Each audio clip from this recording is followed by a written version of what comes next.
ও বৌমা, তুমি বিছনা করছো? হ্যাঁ, তোমার আর কি কাজ? 23 বছর বয়সে তো তুমি সংসারের দায়িত্ব নিতে পারলে না। আর তোর ঠাম্মা শাশুড়ি আমাকে 18 বছর বয়সেই সংসারের দায়িত্ব দিয়ে দিয়েছে। বৌমা, তুমি ভেবো না আমি তোমাকে কথা শোনাচ্ছি, আমার মনের কথাটা তোমার সাথে একটু শেয়ার করলাম।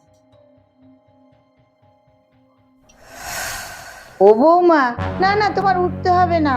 তোমার তো কত সময় শুয়ে বসে মোবাইল দেখো, শুয়ে বসে সময় কাটাও। আর আমি যদি সব কাজ করেও একটু বসতাম, তোমার ঠাম্মা শাশুড়ি আমাকে কত মুখ শোনাতো। তুমি কিন্তু ভেবো না যে তোমাকে আমি কথা শোনাচ্ছি। ठीक है। তোমাকে কিন্তু আমি কথা শোনাচ্ছি না, শুধু আমার মনের কথাটা তোমার সাথে একটু শেয়ার করলাম। अच्छा।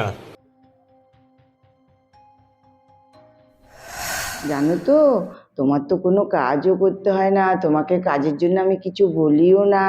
আর আমি এত কাজ করতাম সংসারের, তবু আমার ঠাকুমা শাশুড়ি আমার উপর কত অত্যাচার করতো।